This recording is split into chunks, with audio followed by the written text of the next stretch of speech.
Bismillahirrahmanirrahim. Assalamualaikum warahmatullahi wabarakatuh.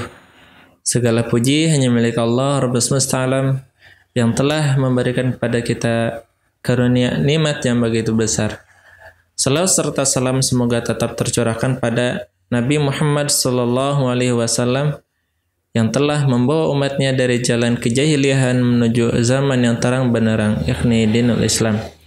Para ikhwah, teman-teman sekalian yang mudah-mudahan dirahmati oleh Allah. Ada sebuah syair yang ditulis oleh seorang penyair bernama Ahmad Syauqi, yang bunyinya seperti ini. Likulli zamanin madha ayatun wa ayatu hadzal zamani as-suhuf. Lisanul biladi wa nabdul ibad. Wa kahful huquqi wa harful janaf. Tasiru masiru duha fil bilad. Idzal ilmu mazzaq fiha as-sadaf. Faya fityata as-suhfi sabran idza nabar rizqu fiha bikum wa ikhtalaf. Pada bait syair tersebut atau qasidah ini tersusun beberapa hal yang perlu kita ketahui. Jikalau kita lihat pelajaran yang telah saya sampaikan pada video-video sebelumnya, ada satu hal yang disebut dengan uslub. Uslub itu adalah merupakan metode, tariqah ikhtiar, yaitu metode untuk memilih kata-kata dan susunan kata apa saja yang cocok guna mempengaruhi dan sampai kepada tujuan para pendengar. Apabila kita lihat qasidah atau syair yang barusan saya bacakan, maka syair tersebut bisa kita katakan bahwa syair tersebut mengandung makna atau mengandung pelajaran, yaitu bisa dikatakan fasih atau salim. Jadi uslub atau metode yang diambil, yang digunakan oleh penyair tersebut itu kita katakan fasihun salimun, sebagaimana yang sudah kita pelajari bahwa fasih itu adalah suatu perkataan di mana jelas maknanya, tersampaikan maknanya kepada para pendengar, terdengar jelas dan mempengaruhi bagi para pendengarnya. Salimun yaitu selamat dari setiap aib-aib. Setiap aib-aibnya itu tidak terdapat dalam syair tersebut. Artinya sesuai dengan kaidah lughah seperti nahwu dan sharaf. Kenapa kita katakan sebagai fasihun salimun? Karena ada dua sebab. Yang pertama adalah karena alfazuhu fasihah. Karena lafaz-lafaznya juga menggunakan lafaz fasihah. Dapat dikenal oleh orang lain, orang yang mendengar pun begitu, orang yang mendengar terutama kalangan Arab ketika mendengar kata-katanya itu dapat dipahami, tidak memakai kata-kata yang asing untuk mereka dengarkan. Terus yang kedua adalah jumlahnya atau jumlah kalimat yang dipakai itu juga termasuk dalam kategori fasih. Nah, untuk yang membacanya pun tidak sulit, dan untuk mendengarkan pun tidak perlu mencari-cari kamus untuk mencari mana apa arti dari syair tersebut. Itu kalau kita faham tentang bahasa Arab, karena kita ketahui bahwa mufradat yang dicantumkan dalam qasidah atau syair yang tadi saya bacakan itu merupakan mufradat yang sering digunakan oleh bangsa Arab. Nah, dan ada beberapa hal yang perlu kita ketahui, sebagaimana yang telah saya katakan bahwa dalam qasidah tersebut mengandung dua uslub. Pertama, alfazuhu salimah, yaitu lafaz-lafaznya itu salim. Kenapa bisa saya katakan itu salim? Itu perlu digarisbawahi bahwasanya kata salim itu memiliki beberapa syarat. Takunul kalimah fasihatan idza khalat min uyubin thalatha. Sebuah kalimat dikatakan fasih, sebuah kata dikatakan fasih idza khalat. Jadi ini masuk dalam kata ya, idza khalat min uyubin salasa, apabila terhindar dari uyubin salasah, yaitu tiga aib.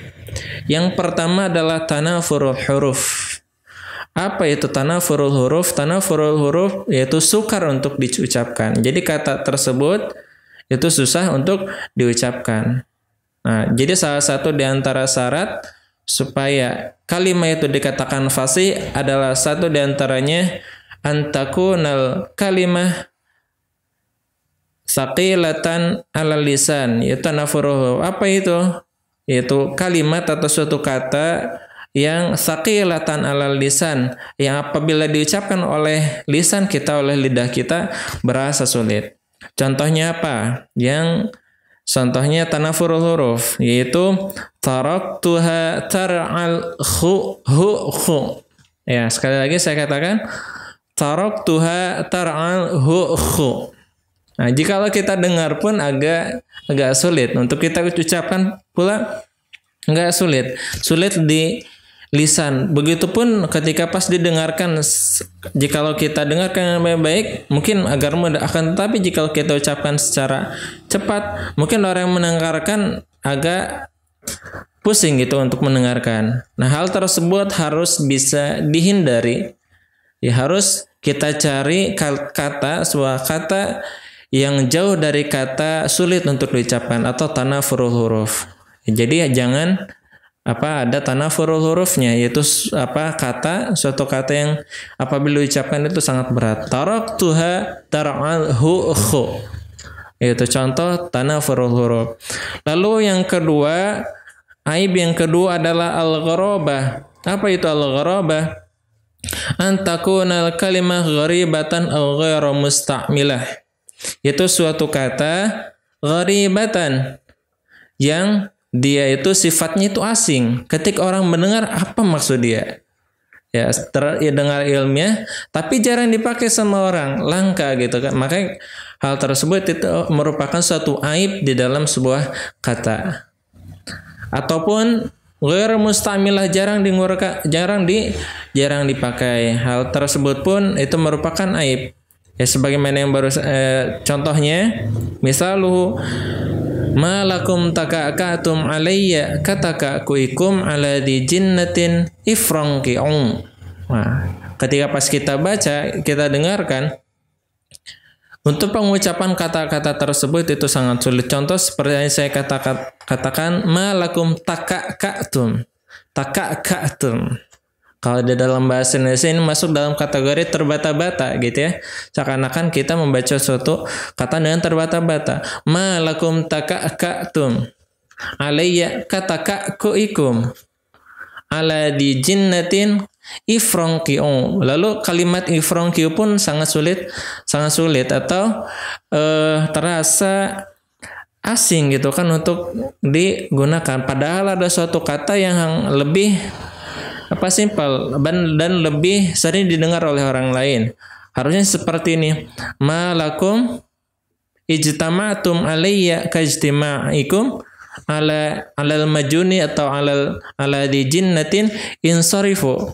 Maka jika kita katakan kalimat atau kita ucapkan kalimat tersebut, jumlah tersebut akan terasa ringan dan tidak terasa asing di telinga setiap para pendengar. Akan tetapi kalau misalkan kita katakan tadi malakum taka'akatum alayya katakakuikum ala di jinnatin ifranqi'un, agak-agak sulit. Nah, jadi ini merupakan salah satu contoh kalimat yang gharabah. Apa itu gharabah? Asing. Apabila didengar pun orang taka'akatum jauh sedikit yang mengetahui tentang artinya atau tentang maknanya. Dan begitupun kata ifranqi'u yang harusnya jika kita pakai kata insarifu akan lebih banyak dikenal. Jauh berbeda dengan halnya kata ifranqi'u. Jarang orang yang mendengar kata tersebut. Bahkan untuk orang yang baru belajar bahasa Arab itu mungkin akan terasa pusing, dia nggak tahu apa artinya. Tapi jika kita katakan insarifu, maka mereka langsung paham. Lalu aib yang ketiga yang harus dijauhi pada suatu kata yang fasih atau kalimah fasihah yaitu apa? Mukhalafatu wadi'il lughah, atau bisa juga disebut dengan mukhalafatul qiyas. Apa? Yaitu melanggar aturan ilmu nahwu dan saraf. Melanggar aturan ilmu nahwu dan saraf, ya. Dan hal tersebut itu sangat asing sekali, dan apabila dikatakan pun akan salah. Apa contoh sepertinya? Contoh seperti kalimat ini.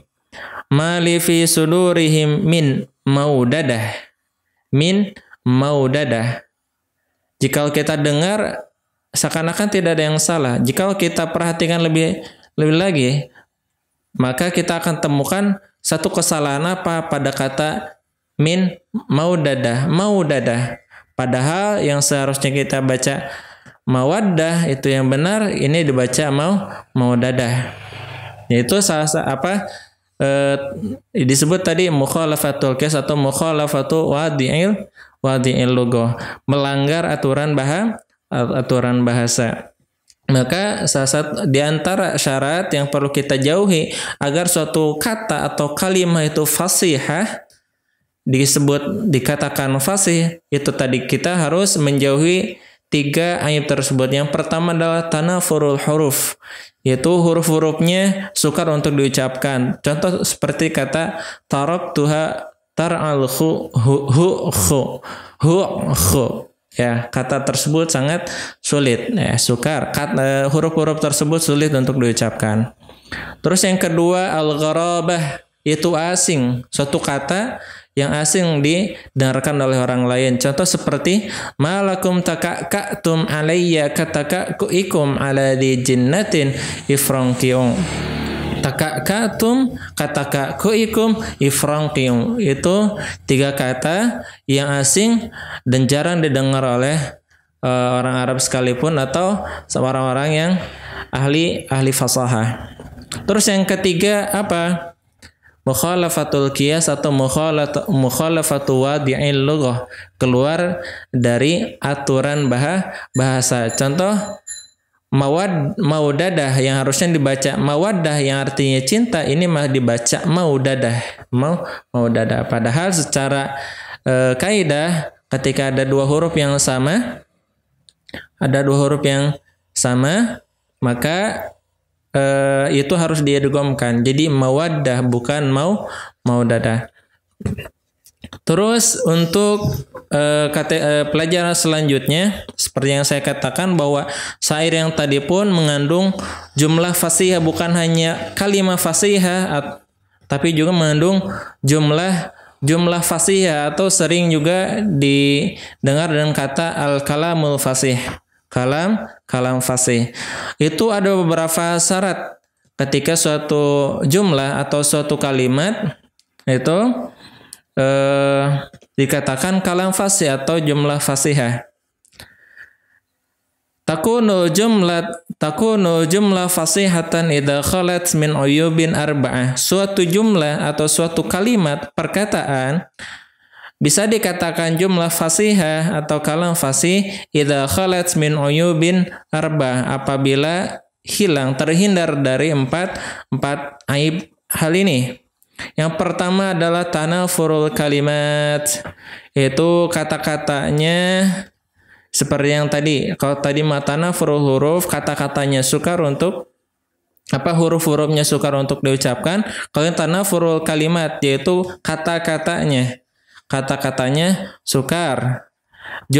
Antakunal kalimat mujtami'atan thaqilatan 'alal lisan, itu kata-katanya terkumpul thaqilatan 'alal lisan, berat untuk diucapkan, berat untuk lisan kita. Contohnya nih, gak kalah sukarnya. Wa qabru harbin bimakanin qafrin wa laysa qurba qabrin harbi qabru. Waduh. Kalau untuk yang baru belajar ilmu bahasa Arab, pasti ketika mendengar perkataan atau kalam ini akan keblinger, kalau bahasa Jakartanya akan pusing untuk bisa memahami maknanya. Wa qabru harbin bimakanin qafrin, dan kuburan harb itu ada pada tempat suci. Walaysa qurba qabri harbin qabru, dan tidak ada satu kuburan pun di sekitar kuburan Harab. Itu secara maknanya.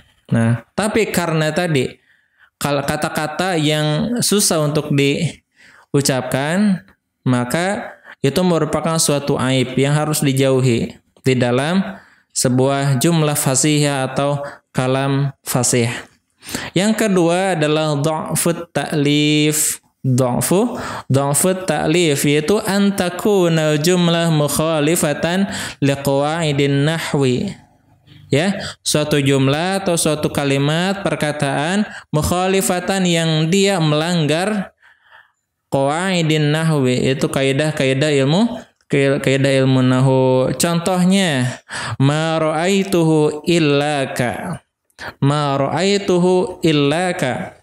Mungkin maksud dari pembicara atau penyampai itu ingin mengatakan ma ra'aituhu illaka, yang artinya aku tidak melihat seseorang kecuali engkau. Padahal yang sesuai dengan kaidah nahwu harusnya kita bilang apa? Ma ra'aituhu illa iyyaka. Itu kaidah yang sesuai dengan ilmu nahwu. Itu jadi dha'fut ta'lif yaitu melanggar aturan kaidah ilmu nahwu, dan hal tersebut merupakan aib yang harus dijauhi di dalam kalam fasih. Yang ketiga adalah at-ta'qidul lafzi. At-ta'qidul lafzi. Apa itu ta'qidul lafzi? An yakunal kalam ghaira zahirid dilalah 'alal ma'na. Itu susunan kata yang tidak ghaira zahirid dilalah 'alal ma'nal maqsud, ya. Maksudnya seperti itu. Maaf. An yakunal kalam ghaira zahirid dilalah 'alal ma'nal maqsud. Yaitu suatu perkataan yang maknanya tidak jelas maksudnya apa. Tidak jelas maksudnya apa? Kenapa? Karena sebab fasal atau pemisah. Sebagaimana di dalam bahasa Indonesia ada suatu pemisah seperti koma. Jadi beda koma aja bisa salah arti. Contoh, kucing makan ikan, koma mati. Jika kita dikatakan setelah kucing makan ikan terus koma mati, itu artinya mati siapa? Kucingnya. Tapi kalau kita bilang kucing makan ikan mati titik di situ, langsung, maka yang jelasnya bahwa yang mati di situ adalah ikan mati lalu dimakan oleh kucing. Lalu kalau misalkan kita kasih koma kucing, koma makan ikan mati, kucing koma makan ikan mati, ada kucing, terus tiba-tiba orang makan ikan mati. Jadi masih belum diketahui siapa subjeknya. Begitupun berlaku di dalam ilmu bahasa Arab. Ya, contoh kalimat yang termasuk dalam ta'qidul lafzi yang maknanya kalamnya atau maknanya tidak jelas maksudnya apa. Contohnya yang diucapkan oleh salah seorang penyair juga yang bernama Farazdaq. Ta'ala fa in ahadtani la takhununi nakun mislaman yadhibu yastahiban. Apa ketidakjelasan di sini? Karena sebabnya adalah ada faslul ismil mausul, ada pemisah antara isim mausul bijumlatin nida dengan apa? Dengan jumlatun nida. Jadi dari kata man yadhibu yastahiban, di situ ada fasal atau pemisah, sehingga maknanya kurang jelas maksudnya apa, gitu ya. Terus yang keempat adalah selain ta'qidul lafzi ada juga ta'qidul at-ta'qidul ma'nawi. Apa itu at-ta'qidul ma'nawi? An yakunal ma'na khafiyan la yufhamu illa ba'da tafkirin tawil. Itu suatu makna, an yakuna perkataan yang maknanya khafiyan, tersembunyi, la yufhamu, tidak dipahami juga, illa ba'da tafkirin tawil, kecuali setelah apa? Berpikir panjang, kecuali setelah memikirnya berkali-kali maksudnya apa, gitu ya. Seminggu baru paham. Contohnya apa? La tatakallam bi syai'in yanshau anhu mafhum mukhalafah. Artinya, janganlah kamu mengatakan sesuatu yang dapat menimbulkan mafhum mukhalafah, yaitu mafhum mukhalafah itu suatu pemahaman terbalik. Pemahaman terbalik. Padahal mungkin maksud dari si pembicara tersebut ingin mengatakan seperti ini, la tatakallam bi syai'in yansha'u anhu su tafahum. Jadi kamu jangan mengatakan sesuatu yang dapat yang dapat menimbulkan salah paham. Itu mana yang jelasnya. Tapi jika misalkan kita katakan tadi bisyai'in yansha'u anhu mafhum mukhalafah, sesuatu yang dapat menimbulkan pemahaman terbalik, kan orang juga akan berpikir maksudnya apa pemahaman terbalik. Tapi mungkin setelah dipikir-pikir, oh mungkin maksud pembicara ini yang mengatakan, dia ingin mengatakan jangan menimbulkan sesuatu yang dapat menyebabkan salah paham. Itu empat di antara syarat yang harus aib yang harus dijauhi di dalam kalam fasih atau jumlah fasihah. Yang pertama tadi kita ulang lagi, tanafurul kalimat, yaitu antakunal kalimat mujtami'atan saqilatan ala lisan, yaitu suatu kata-kata yang terkumpul dan berat untuk diucapkan. Contohnya tadi tanafurul kalimat, apa contohnya? Wa qabru harbin bimakanin qafrin wa laysa qurba qabri harbin qabru. Wah, roro semua. Yang kedua, dha'fut ta'lif, yaitu antakuna jumlah mukhalifatan liqawaidin nahwi, yaitu suatu jumlah perkataan yang menyalahi kaidah-kaidah ilmu nahwu. Contoh, ma ra'aituhu illaka. Seharusnya ma ra'aituhu illa iyyaka. Harusnya seperti itu. Dan yang ketiga apa? Aib yang ketiga, at-taqidul lafzi an yakunal kalamu ghairu zahirid dilalah 'alal ma'nal maqsud. Suatu perkataan yang tidak jelas mau kemana, 'alal ma'nal maqsud, yang tidak jelas mana maksudnya. Contohnya apa? Ta'ala fa'in ahadtani la takhununi nakun mislaman yadhibul yastahiban. Kenapa di situ? Karena ada faslul ismil mausul bi jumlatin nida, karena ada pemisah antara isim mausul dengan kata jumlah anida, panggilan. Yang keempat adalah at-ta'qidul ma'nawi, an yakunal ma'na khafiyan la yufhamu illa ba'da tafkirin tawilin. Suatu kata yang maknanya tersembunyi, tidak jelas, illa ba'da tafkirin tawilin, tidak bisa dipahami kecuali setelah berpikir berkali-kali maksud dari yang dikatakan oleh sang pembicara. Contohnya apa? La tatakallamu bi syai'in yansha'u anhu mafhum mukhalafah. Ya, janganlah kamu berkata sesuatu yang dapat menimbulkan pemahaman terbalik. Setelah dipikir ternyata maksudnya seperti ini. La tatakallamu bi syai'in yansha'u anhu su'a tafahum. Jadi jangan berkata sesuatu yang dapat menimbulkan salah paham. Itu dia. Jadi untuk hari ini, untuk pertemuan kita kali ini, kita dapat mengambil pelajaran yang begitu banyak.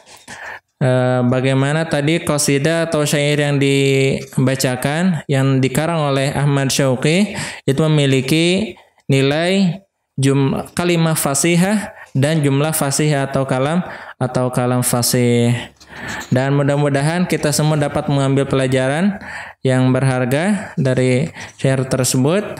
Maka dari itu kesimpulannya, marilah kita sama-sama memperbaiki kaidah, memperbaiki ucapan kita, terutama di dalam berbicara atau bermuhadasah dengan bahasa Arab, karena hal tersebut merupakan suatu tuntutan bagi para pelajar, terutama pelajar ilmu bahasa, sehingga orang yang mendengarkan itu dapat memahami perkataan tersebut dengan jelas apa yang dimaksud dan apa makna dari apa yang dikatakan. Dengan itu kita semua akan dikatakan sebagai mutakallim fasih, atau seseorang yang berkata dengan perkataan yang fasih. Apabila ada kesalahan, tolong ditulis komentar, jangan lupa komentar di kolom di bawah ini. Lalu klik videonya, subscribe dan like. Dan apabila ada kebenaran itu datangnya mutlak dari Allah Subhanahu wa taala. Wabillahi taufiq wal hidayah war ridha wal inayah. Wassalamualaikum warahmatullahi wabarakatuh.